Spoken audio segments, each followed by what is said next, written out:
Carta aos Efésios, capítulo 5, os versículos 18 a 21.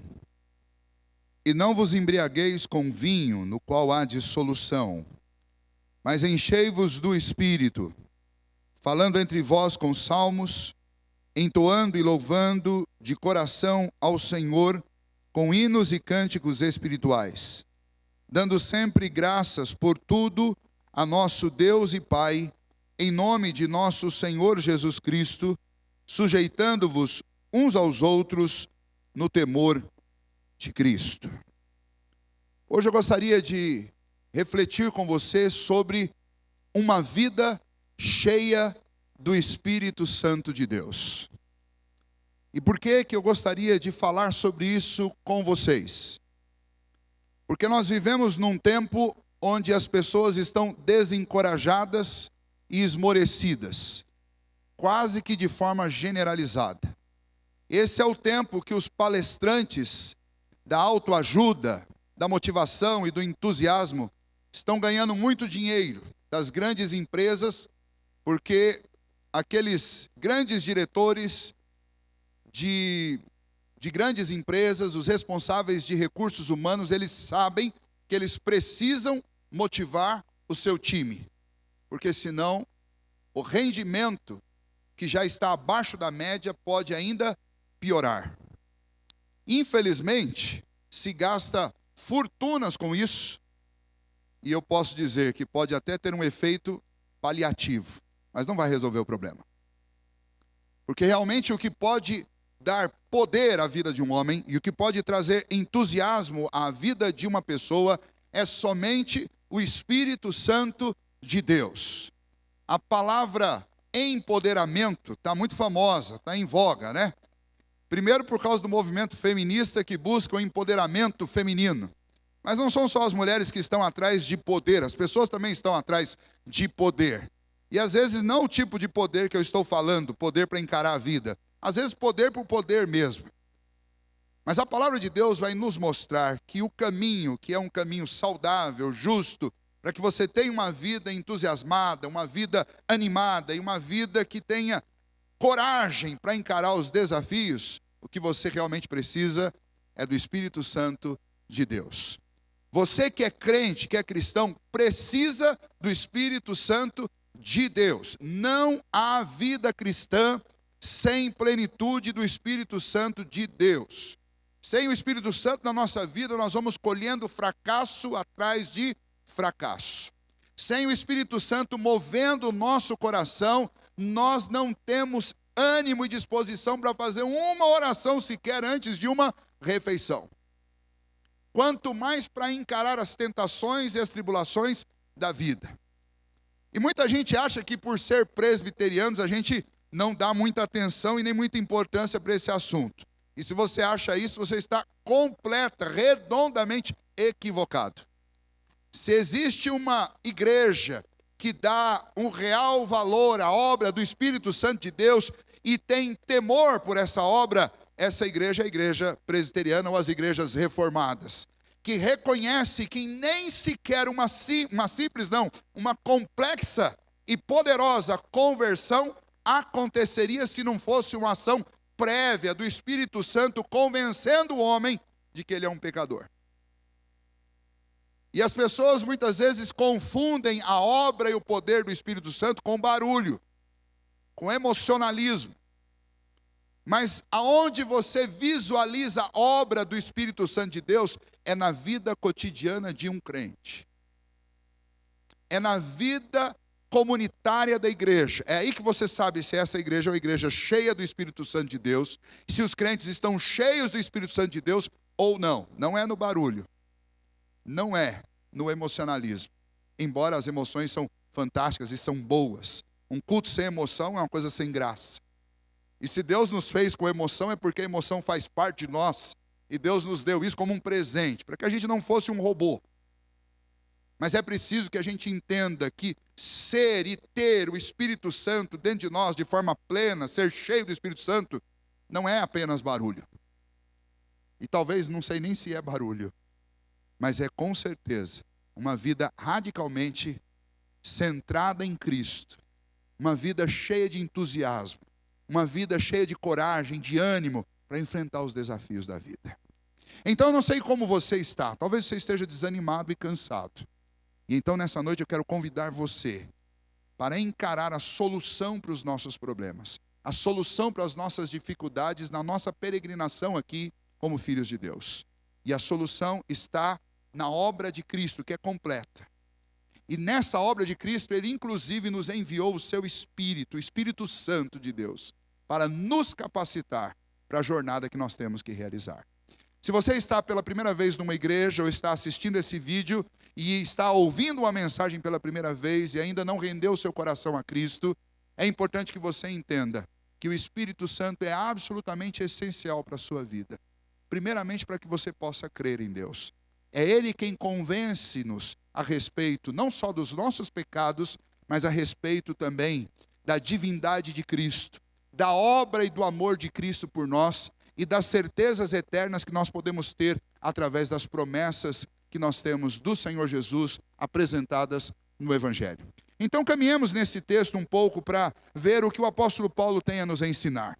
Quando nós olhamos para a carta aos Efésios, ela está dividida em duas partes. Até o capítulo 3, o apóstolo Paulo, ele fala a respeito de Deus e a respeito da obra de Deus, do Pai, do Filho e do Espírito Santo. E a partir do capítulo 4, ele passa de uma parte teórica, de uma parte teológica, teórica, para uma parte teológica mais prática. E ele vai lidar com as dificuldades da vida cristã. As dificuldades, especialmente naquela região da cidade de Éfeso e da igreja de Éfeso, entre várias que eles tinham, existia a multiplicidade de cultos, muitos ritos religiosos que confundiam as pessoas, e por isso ele precisa falar sobre Deus e sobre a obra real e verdadeira do Senhor, do Pai, do Filho e do Espírito Santo. Mas havia também dentro da igreja, que já era a igreja, a comunidade daqueles convertidos a Cristo Jesus, havia sérias divisões entre eles, porque alguns vinham do judaísmo e alguns vinham daquilo que os judeus chamam de nação gentílica, que são os não-judeus. E por causa disso, por exemplo, eles discutiam questões como a circuncisão. Os judeus que se convertiam ao cristianismo, eles eram batizados. E os gentios que se convertiam ao cristianismo eram batizados, mas os judeus alegavam que eles tinham que passar pela circuncisão. E o apóstolo Paulo, por exemplo, dizia que não, e ensinava que não. E esta tensão existia na igreja. Existiam alguns hábitos cerimoniais que foram cumpridos em Cristo Jesus e que não precisavam mais ser repetidos pelo povo de Deus. Os judeus insistiam que os gentios, os não-judeus, tinham que praticar esses ritos. E a igreja era ensinada pelos apóstolos que ela não mais precisava fazer isso. E essa tensão dividia a igreja. Lá dentro da igreja existia aquele grupo que se achava mais espiritual porque fazia isso ou aquilo. E existiam aqueles que eram considerados menos espirituais porque não faziam aqueles ritos e não celebravam aquelas tradições judaicas. Então, era uma igreja como toda a igreja do século 21. Era uma igreja cheia de dificuldades. E aonde existe o ser humano, você vai ter problemas e dificuldades. Existia relacionamentos familiares? Claro que existia. Tanto existia que Paulo vai falar sobre o papel do filho, o papel do pai, o papel da mãe, o papel do esposo, o papel da esposa e até o papel do patrão e do empregado. Então tinha problema familiar no meio da igreja? Tinha. Mas no meio disso, dessa parte prática, que são esses capítulos 4, 5 e 6, o apóstolo Paulo vai dar o segredo para que a igreja pudesse vencer esses grandes desafios. E o segredo vem através de uma afirmação que é negativa e positiva, que está presente exatamente aí nesse versículo 18. E o versículo 18 é precedido por uma lista de obrigações do que o cristão não devia ser de jeito nenhum e do que ele deveria ser. E essa lista eu vou ler com vocês no momento certo, mas essa lista é uma lista exaustiva. Chega uma certa altura que você fala assim, como é que eu vou conseguir passar nessa lista? Como é que eu vou conseguir vencer essa lista? Isso é exercício para uma vida inteira e talvez eu não consiga vencer este exercício. E é precisamente por causa dessa lista exaustiva, cansativa e difícil para nós que Paulo entra com o versículo 18 para dizer o seguinte: no meio dessa tensão toda, no meio dessa grande dificuldade, No meio disso tudo e do drama de saber que nós somos incapazes, o que você precisa não é do consolo do álcool, que vai te fazer esquecer os problemas temporariamente e vai te dar um pouquinho de alegria momentânea. Mas, se você abusar, vai te levar para uma situação de embriaguez e aí você pode ter problemas ainda maiores do que os que você já tem. Paulo diz, ao invés disso, vocês devem buscar serem cheios do Espírito Santo de Deus. Porque cheios do Espírito Santo de Deus, vocês vão poder viver a vida que aos nossos olhos humanos, sem o Espírito de Deus, é absolutamente impossível. E então, diante disso, a palavra do Senhor para nós nessa noite pergunta, como é que está? Como é que está a sua vida? Está cansado? Está com dificuldade? Não está dando conta? Reconheceu já que é impossível vencer? Então o convite do apóstolo Paulo é, venha viver uma vida cheia do Espírito Santo de Deus. Como é que isso funciona? Em primeiro lugar, uma vida cheia do Espírito Santo é, antes de tudo, uma necessidade. Guarde isso. O Espírito Santo não é uma opção na sua vida. Ser cheio do Espírito Santo de Deus não é uma opção para você. Não é uma opção para nós. Ser cheio e buscar o Espírito Santo de Deus é uma necessidade. Quer ver como é a necessidade? Primeiro, se você ler lá no Evangelho de João, quando Jesus está preparando os discípulos para a sua partida, e ele fala a respeito do envio do Espírito Santo de Deus, lá no capítulo 13, e depois ele vai falar um pouco mais sobre isso nessa sequência lá no cenáculo 13, 14, 15, 16 e 17, várias vezes o Senhor Jesus vai deixar claro que ele precisa ir para que o Consolador seja enviado da parte de Deus Pai e da parte de Deus Filho, e é o Espírito Santo de Deus. E aí o Senhor Jesus vai dizer o seguinte, ele é quem convencerá o homem do pecado, da justiça e do juízo. Por que que você precisa do Espírito Santo de Deus? Por que que nós precisamos? Porque, em primeiro lugar, não há conversão sem uma ação prévia do Espírito Santo de Deus. O homem não busca a Deus por si só. Quando um homem busca a Deus, ele busca a Deus porque Deus o buscou primeiro.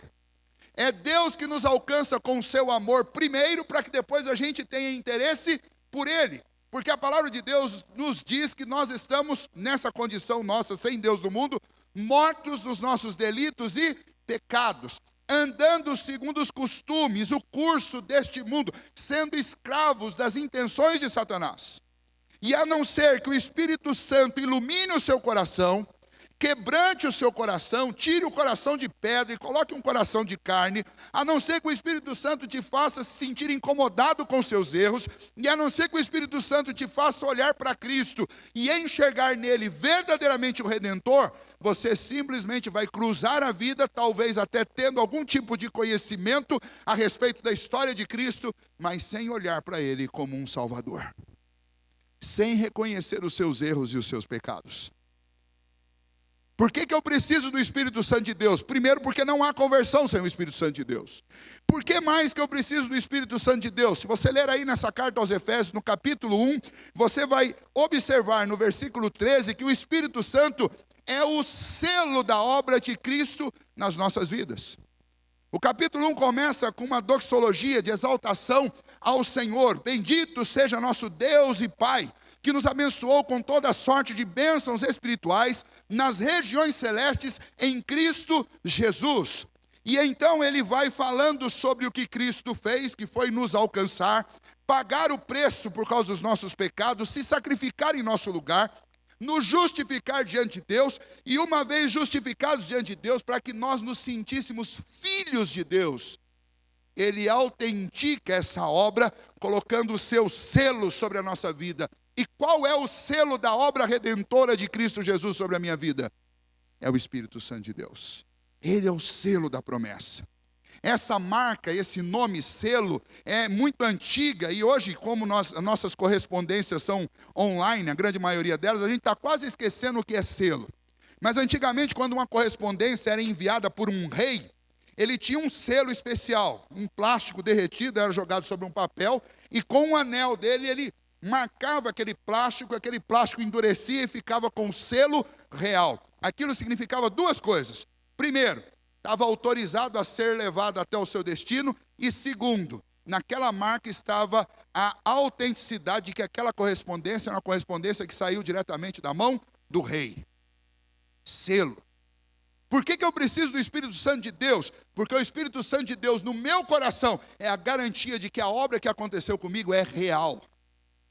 É a garantia de que as promessas do Senhor, de que um dia eu viverei na nova terra, na presença dEle por toda a eternidade, elas se cumprirão. É o Espírito Santo que me faz atravessar toda essa peregrinação, toda essa minha jornada aqui terrestre e chegar finalmente lá. É o Espírito Santo que me capacita. Por que eu preciso dele? Porque é ele que me capacita a viver a vida que Deus quer que eu viva. Lá na carta do apóstolo Paulo aos Filipenses, o apóstolo Paulo diz que é ele quem efetua em nós tanto o querer como o realizar. Ou seja, nós só sentimos a vontade de fazer a vontade de Deus, porque o Espírito Santo coloca essa vontade no nosso coração. E depois de pôr a vontade no nosso coração, a gente ainda tem um outro problema, que é a falta de força e coragem para realizar. E aí o apóstolo Paulo diz, é o Espírito também que coloca em você a força, a capacitação para realizar a vontade de Deus. Por que ter uma vida cheia do Espírito Santo é uma necessidade? Por causa da nossa incapacidade de simplesmente crer, ou depois de crer, de cumprir aquilo que o Senhor Jesus exige de cada um de nós. E aí eu quero convidar você para dar uma lida, vamos ler rapidamente, o que está aí entre o versículo 3 e o versículo 17. Veja a vida que o Senhor espera que nós tenhamos. Mas a impudicice, toda sorte de impureza ou cobiça, nem sequer se nomeia entre vós, como convém aos santos. Ou seja, nem falem nessas coisas. Será que a gente consegue fazer isso? Nem conversação torpe, nem palavras vãs ou chocarrices, coisas essas inconvenientes, antes, pelo contrário, ações de graças. Sabei, pois isso, nenhum incontinente ou impuro, ou avarento, que é idólatra, tem herança no reino de Cristo e de Deus. Ninguém vos engane com palavras vãs, porque por essas coisas vem a ira de Deus sobre os filhos da desobediência. Portanto, não sejais participantes com eles, pois outrora erais trevas, porém agora sois luz no Senhor. Andai como filhos da luz, porque o fruto da luz consiste em toda bondade, justiça e verdade, provando sempre o que é agradável ao Senhor. E não sejais cúmplices nas obras infrutíferas das trevas, antes, porém, reprovai-as, porque o que eles fazem em oculto, o só referir é vergonha. Mas todas as coisas, quando reprovadas pela luz, se tornam manifestas, porque tudo que se manifesta é luz. Pelo que diz, desperta, ó tu que dormes, levanta-te de entre os mortos, e Cristo te iluminará.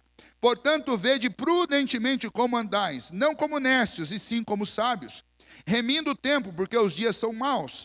Por esta razão, não vos torneis insensatos, mas procurai compreender qual é a vontade do Senhor. Como é que você faz tudo isso?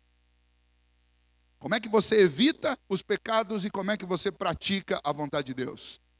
Só uma maneira de fazer isso.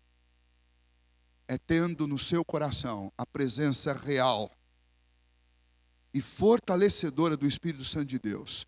Então, irmãos, este assunto é um assunto importantíssimo, é um assunto que a gente precisa falar sobre ele, mas não apenas falar, nós precisamos orar, nós precisamos agir, nós precisamos do Espírito Santo de Deus. Não há vida cristã sem o Espírito Santo de Deus. Não há caminhada de fé sem o Espírito Santo de Deus. Não há casamento saudável e feliz sem o Espírito Santo de Deus. Não há criação de filhos bem-sucedida sem o Espírito Santo de Deus. Não há faculdade bem-sucedida sem o Espírito Santo de Deus. Não há vida profissional bem-sucedida sem o Espírito Santo de Deus. Não há adoração na igreja sem o Espírito Santo de Deus.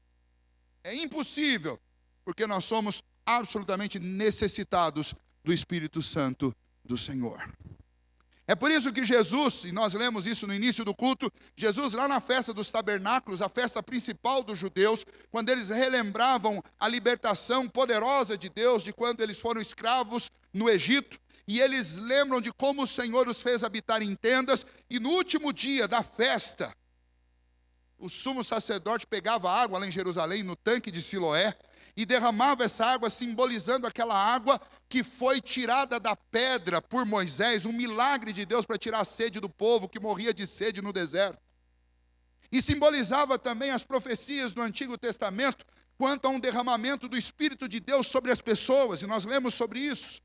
Cumpriu-se lá em Atos 2, e Pedro, pregando e falando sobre isso, diz: nós não estamos embriagados, nós estamos cheios do Espírito Santo de Deus, porque se cumpriu a promessa sobre nós. Quando nós olhamos para estas expressões, especialmente as de Jesus, e a confirmação de Pedro, daquela promessa do Antigo Testamento, no meio daquela festa, Jesus esclarece isso para nós. Jesus disse: todo aquele que tem sede, vem a mim e beba. E quem beber dessa água, do seu interior fluirão rios de água viva. E aí, João faz a explicação, e quando ele falava isso, ele falava a respeito do Espírito Santo que havia sido prometido. E o que isso significa? Significa que através da obra de Cristo, nós temos acesso à obra do Espírito no nosso interior, produzindo novidade de vida para nós e novidade de vida que atinge as pessoas ao nosso redor. A ideia de fluirão, a palavra fruir, diferente de fluir, quando eu estou fluindo alguma coisa, eu estou puxando, quando eu estou fluindo, eu estou oferecendo. A ideia de fluirão, ou o contrário, perdão, a ideia de fluirão, rios de água viva, é a ideia de que do meu interior vai sair vida para os outros. É a presença do Espírito Santo se manifestando na minha vida e na vida das pessoas ao meu redor. E aí, quando você tem os palestrantes da motivação, da autoajuda falando por aí, a palavra que eles mais usam é a palavra entusiasmo. Eles tentam deixar as pessoas entusiasmadas. Eles falam a respeito da importância do entusiasmo no trabalho, do entusiasmo na vida, mas dificilmente é um ou outro que faz isso, que vai lá e dá o significado, a etimologia da palavra entusiasmo. Entusiasmo é uma etimologia herdada dos gregos, que significa enteos, que significa ter um Deus dentro de você. E eu pergunto para você que é cristão, quem é que tem Deus dentro de si? Quem está cheio do Espírito Santo de Deus. Significa que um cristão, ele precisa ser entusiasmado. E um cristão, ele tem condição de ficar entusiasmado desde que ele esteja cheio do Espírito Santo de Deus. Por isso é muito estranho quando você encontra um cristão cabisbaixo, chateado, esmurecido e entristecido. Alguma coisa está errada na vida dele. E eu digo para você, sabe o que está errado na vida dele? Está faltando o Espírito Santo de Deus. Quando você encontra com uma pessoa cheia do Espírito Santo de Deus, ela está sempre para cima. Ela está sempre animada. Você encontra com a pessoa e você começa a olhar em volta da vida dela, só tem coisa ruim, coisa feia. E você fala, como é que essa pessoa está animada, entusiasmada?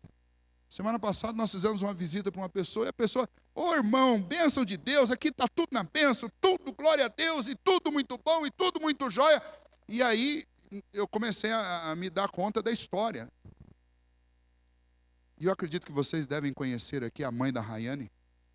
Vocês já conversaram com a mãe da Rayane? A gente vai lá para visitar e sai de lá mais animado do que quando a gente chega. Em vista dos problemas e das dificuldades que eles enfrentam lá. Mas glória a Deus, irmão. Estamos juntos, estamos firmes. Deus está abençoando e vamos em frente. Sabe o que é isso? Isso daí é o Espírito Santo, impossível de ser escondido na vida de uma pessoa. Quando a pessoa está cheia do Espírito Santo de Deus, não tem como ela esconder. Do seu interior fluem rios de água viva. Não tem como esconder o poder do Espírito Santo de Deus. Por que nós precisamos de uma vida cheia do Espírito Santo? Porque isso é uma necessidade. Põe isso na sua cabeça. O Espírito Santo é uma necessidade sua, é uma necessidade minha, é uma necessidade nossa. Sem o Espírito Santo não dá. Não vai. Segundo lugar, por que eu tenho que ter uma vida cheia do Espírito Santo de Deus? Devo buscar isso intensamente. Porque é uma ordem. O apóstolo Paulo, no versículo 18, ele diz, enchei-vos do Espírito. É um imperativo. Não é uma opção para você que é crente. Não é uma opção para a igreja. Ah, não, pastor, isso aí é para a turma mais espiritual. O pessoal gosta de oração. Pessoal que vem aí na semana de oração. Isso é pessoal da equipe de louvor lá. Isso é para pastor, presbítero. Nós vamos vivendo aqui. Não. Uma vida cheia do Espírito Santo é uma ordem do apóstolo Paulo. É uma ordem de Deus para cada um de nós. Enchei-vos do Espírito. Você encontra lá, você tem a negativa e a positiva. Não vos embriagueis com vinho, e o motivo é óbvio, porque a embriaguez é pecado, te tira do seu centro. E aí você tem algumas semelhanças interessantes aí. O álcool tira você do comando. O Espírito Santo também faz isso. Só que o álcool faz isso para o teu mal, e o Espírito Santo faz isso para o teu bem. O álcool muda você, muda a sua personalidade. Infelizmente muda para o mal. Mas o Espírito Santo muda a sua personalidade, mas ele muda para o bem, para a glória de Deus. E aí Paulo começa a colocar isso na nossa mente, dizendo o seguinte: vocês devem ser cheios do Espírito Santo, vocês precisam buscar isso intensamente. E isso é imperativo na sua vida. É uma questão simples, a gente não tem que beber água todo dia, e nesse calor então, chega um nutricionista e diz: você precisa beber pelo menos 3 litros de água por dia. É imperativo que você faça isso, porque senão o que vai acontecer com você? Você vai ficar doente. Paulo chega e diz: diante dessa lista de coisas que nós precisamos evitar, e dessa outra lista de coisas que nós precisamos fazer, é imperativo que vocês busquem o Espírito Santo de Deus. Pastor, mas como é que funciona isso? Eu que trago o Espírito Santo para dentro de mim? É óbvio que não. A palavra Espírito Santo é a palavra pneuma, a palavra espírito. É um sopro. Você não pode soprar para dentro de você. Então é óbvio, você não tem nem que discutir com o texto. O que Paulo está dizendo aqui é o seguinte: que eu preciso buscar, imperativo, é um imperativo para a minha vida. Eu tenho que insistentemente buscar, clamar em oração, em leitura da palavra do Senhor, que o Espírito Santo encha a minha vida. É a ideia de que eu fico nas mãos dele, eu preciso entregar o controle da minha vida para ele. Eu preciso dizer que eu não quero mais comandar, eu não quero mais decidir. Eu preciso começar todos os dias de joelho dizendo: Senhor, encha-me com teu Espírito, para que diante das dificuldades, dos desafios do dia, antes que eu responda, o teu Espírito responda por mim. Antes que a minha carne, a minha natureza pecaminosa me dê ideias perversas, que o teu Espírito domine a minha mente e plante em mim ideias santas. Antes que o desânimo tome conta do meu coração, que o teu Espírito me dê uma injeção de ânimo. Antes que eu pense em murmurar, o teu Espírito me leve a adorar. Antes que eu pense em ficar bravo, o teu Espírito me leve a desfrutar da santa alegria do céu. É isso que Paulo está dizendo: enchei-vos do Espírito, busquem isso insistentemente, clamem ao Senhor por isso. Trabalhem por isso, insistam nisso. A gente não trabalha duro por comida, a gente não trabalha duro por bebida, a gente não se esforça pelas coisas que nós gostamos. Pois bem, Paulo diz: então trabalhe por isso, enchei-vos do Espírito. Irmãos, a gente precisa parar de ter medo de rótulos. Ah, pastor, o pessoal me vê orando lá toda hora, e se quando o Espírito Santo me deixa animado, eu falar um amém, falar um aleluia, o pessoal vai achar que eu sou pentecostal. Irmão, para com esse negócio de rótulo. Em nome de Jesus, esquece essa bobagem toda. Você vai deixar de desfrutar a bênção do céu com medo de rótulo? O que importa é o seguinte: que você tem que estudar a palavra de Deus, tem que ter boa teologia no coração. Agora, eu vou dizer para você, boa teologia no coração, junto com a presença poderosa do Espírito Santo de Deus, te deixa entusiasmado. E você não está nem aí para quem vai achar ruim você falar amém, ou você falar aleluia. Porque o seu negócio é com Deus. Seu negócio é com o Senhor. E nesse sentido, nós presbiterianos, às vezes somos muito tímidos. E essa timidez não faz parte da nossa identidade, não. Muito pelo contrário. Muito pelo contrário. Se você conversar com os mais idosos, você vai lembrar que a igreja presbiteriana foi vanguarda na música, na proclamação do Evangelho, nos cultos nas praças. Sempre foi vanguarda.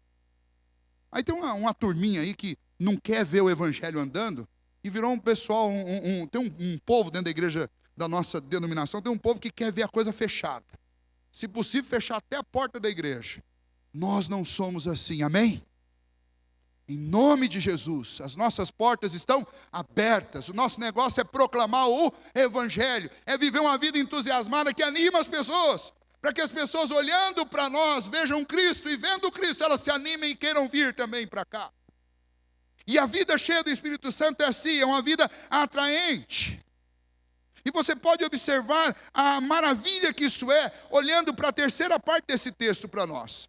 Se num primeiro momento a vida cheia do Espírito Santo é uma necessidade, num segundo momento é uma ordem, em terceiro você precisa ver que essa vida cheia do Espírito Santo é uma vida poderosa.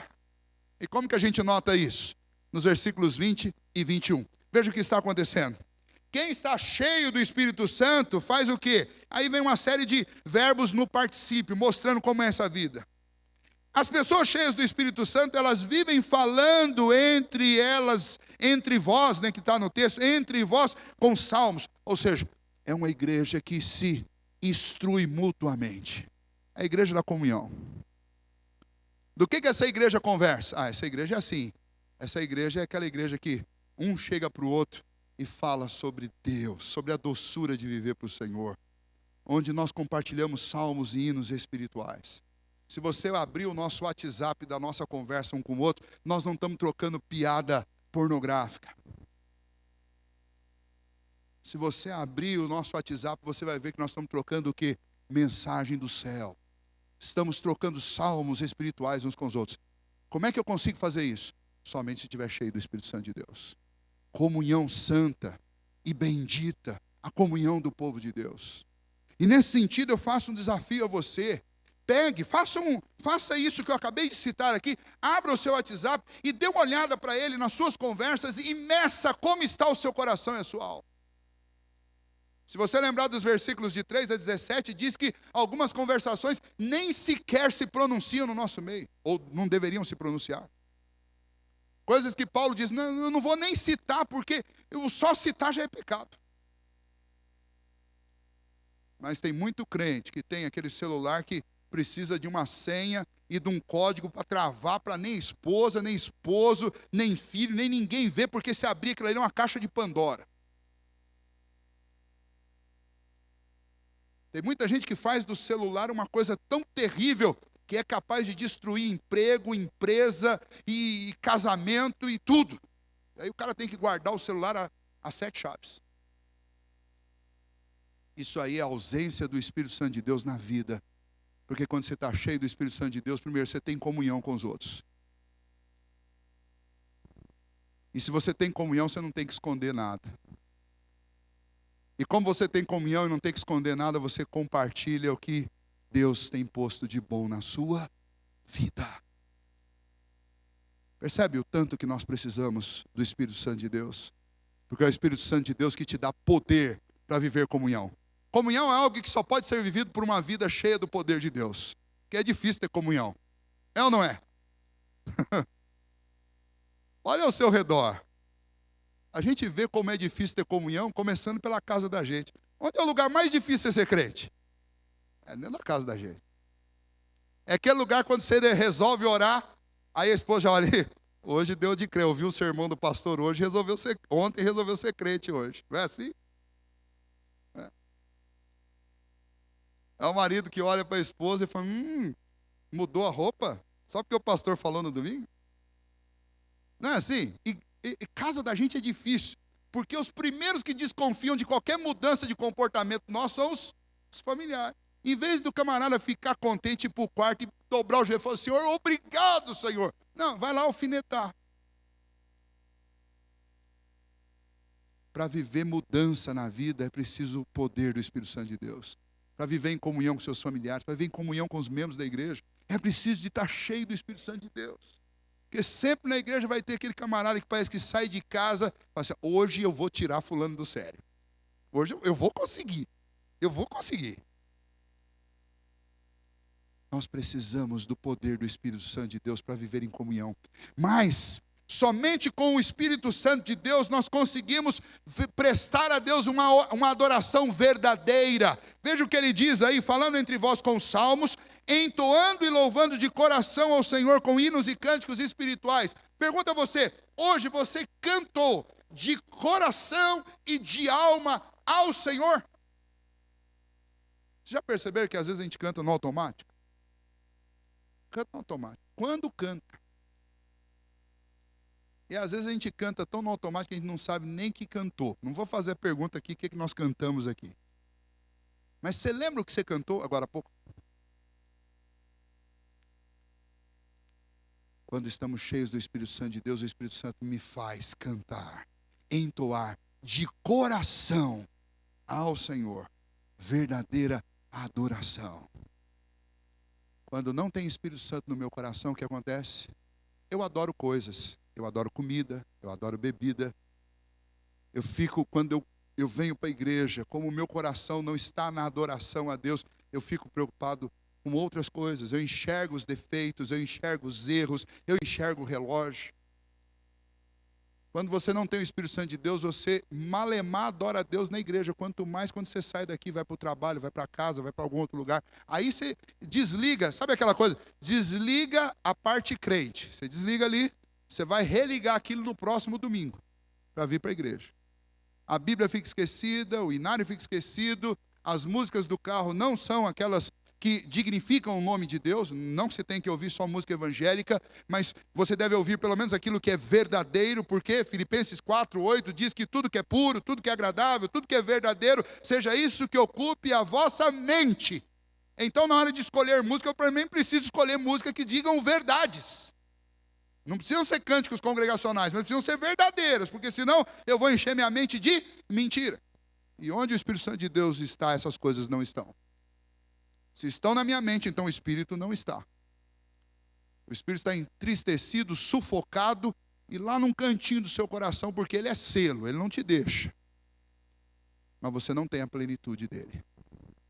E Paulo diz que nós precisamos ser cheios do Espírito Santo de Deus. Porque cheio você vive em comunhão, porque cheio você consegue prestar verdadeira adoração. Quando o seu coração está cheio do Espírito Santo de Deus, você consegue ser agradecido. Vocês já perceberam o quanto é difícil a gente ser agradecido?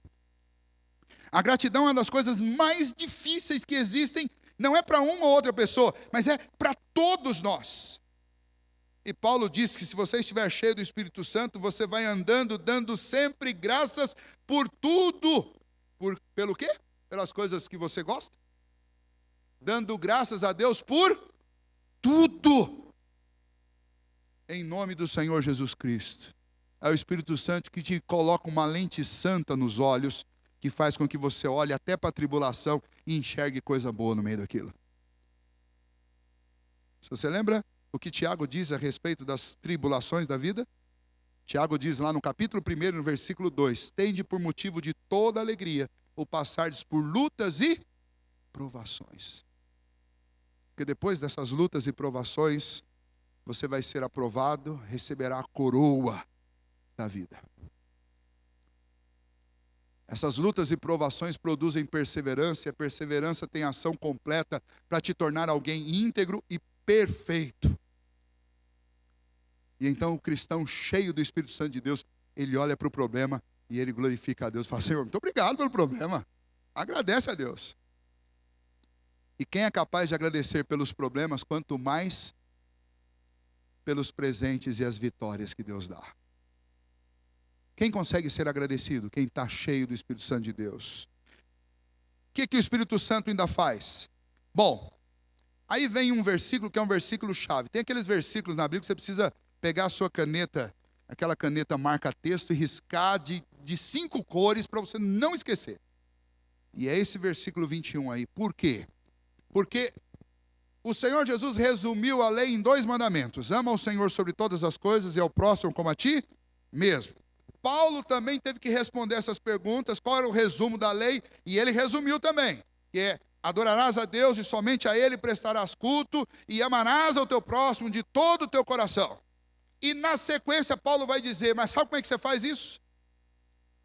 Você faz isso considerando o teu irmão superior a você, não levando em conta as suas próprias vontades, mas colocando o direito do outro antes do seu. E a outra maneira que o apóstolo Paulo usa para explicar isso é sujeitando-se ao outro, ou sujeitando-vos uns aos outros. Está aí uma das obras mais difíceis. Não sei se existe alguma coisa difícil para Deus, eu acho que não, né? Mas aos olhos humanos, uma das coisas mais difíceis que existe é você se sujeitar a outra pessoa. Quer ver um exemplo disso? Quando Paulo continua aí, começa a falar sobre o casamento, ele tem um versículo lá que as mulheres não gostam muito. Né? Que versículo é esse? Vamos ver se as irmãs, as santas irmãs de Deus lembram. Qual que é? Mulheres, sujeitai-vos aos vossos maridos. Viram como vocês sabem do que eu estou falando? E os homens, por outro lado, é o versículo que eles mais gostam da carta aos Efésios. É ou não é? Fala aí. É, né? A gente gosta. Porque sujeição é uma coisa que aos nossos olhos é terrível. Somente amor e poder de Deus agindo no nosso coração nos faz provar a sujeição ao ponto que a gente se sujeite uns aos outros. Considerar o direito do outro maior do que o meu. Já parou para pensar sobre isso? Quantas vezes nós colocamos o nosso direito acima de qualquer coisa? E ai daquele que ficar devendo algum direito para nós. Está perdido. Já imaginou se Deus fosse fazer isso com você? Se Deus fosse fazer isso comigo? Por que eu preciso de uma vida cheia do Espírito Santo de Deus? Porque somente cheio do Espírito Santo de Deus eu posso me sujeitar a uma outra pessoa que pensa diferente de mim. Talvez, sabe, a história é mais ou menos assim, mas pastor, o fulano, eu não quero falar bem de mim não, porque eu sou um pecador, mas fulano é pior do que eu. Aí você não quer se sujeitar ao cara de jeito nenhum. E a gente fica sabendo, fulano não faz isso, fulano não faz aquilo outro, fulano não faz aquilo outro, e eu vou me sujeitar a ele. Você não vai, porque nenhum de nós é capaz de fazer isso. Mas o Espírito Santo de Deus pode te mover a isso. E é assim que nós demonstramos que o nosso coração realmente recebeu o amor de Deus. Quando a gente consegue oferecer esse amor gracioso para as outras pessoas. Portanto, nós todos precisamos do Espírito Santo de Deus. Precisamos de uma vida cheia do Espírito Santo. Pastor, uma dúvida. Para quem é essa ordem do apóstolo Paulo? Essa ordem do apóstolo Paulo, você viu que está aí no plural? Enchei-vos. Significa que é um dever de todos. Então você vai sair dessa igreja hoje sabendo uma coisa. Essa coisa de ser cheio do Espírito Santo não é coisa para pastor só. Nem só para presbítero, nem só para diácono, nem só para o pessoal do louvor, nem só para o pessoal que vai da junta diaconal. Ser cheio do Espírito Santo é uma necessidade, é uma ordem e é uma vida poderosa que cada um de nós precisa ter. Então o que nós vamos fazer a partir daqui? Nós vamos obedecer. É isso que eu quero desafiar você. Obedeça a ordem do Senhor. Enchei-vos do Espírito. Trabalhe diariamente por isso. Orando, buscando ao Senhor, lendo a palavra de Deus, obedecendo a palavra de Deus. Confie que o Espírito Santo vai atuar em você. Ele vai atuar na sua vida. Ele vai tocar você, Ele vai te dar força para você vencer o que aos seus olhos é impossível de ser vencido. Confie na obra do Espírito Santo. Lembre que essa busca não é apenas uma vez. Tem muita gente que acha, não pastor, eu busquei ser cheio do Espírito Santo lá nos idos de 1970, quando eu me converti. Não, não é. Se você for ler aí na língua original existem dois tipos de imperativo na língua grega. Um imperativo que é o imperativo auristo. Ele significa uma ação que você tem que fazer de uma vez por todas. Faz uma vez só. E tem o imperativo presente, que significa que você vai ter que repetir aquilo todos os dias da sua vida. O que nós estamos esperando? Deus tem bênçãos do céu para derramar sobre a nossa vida, sobre a sua vida. Deus tem todo o entusiasmo e ânimo que você precisa, toda a coragem e força que você precisa para a sua vida. E Ele faz isso através do seu Santo Espírito. Isso não é coisa de pentecostal, isso é coisa de gente crente. E se você é crente, eu convido você a buscar o Espírito Santo de Deus, ser cheio dele. Se você ainda não se rendeu a Cristo Jesus, venha conhecer essa vida cheia do poder de Deus, essa vida nova, essa vida cheia de contentamento e alegria no Senhor, que o Espírito Santo nos proporciona. Quero convidá-los a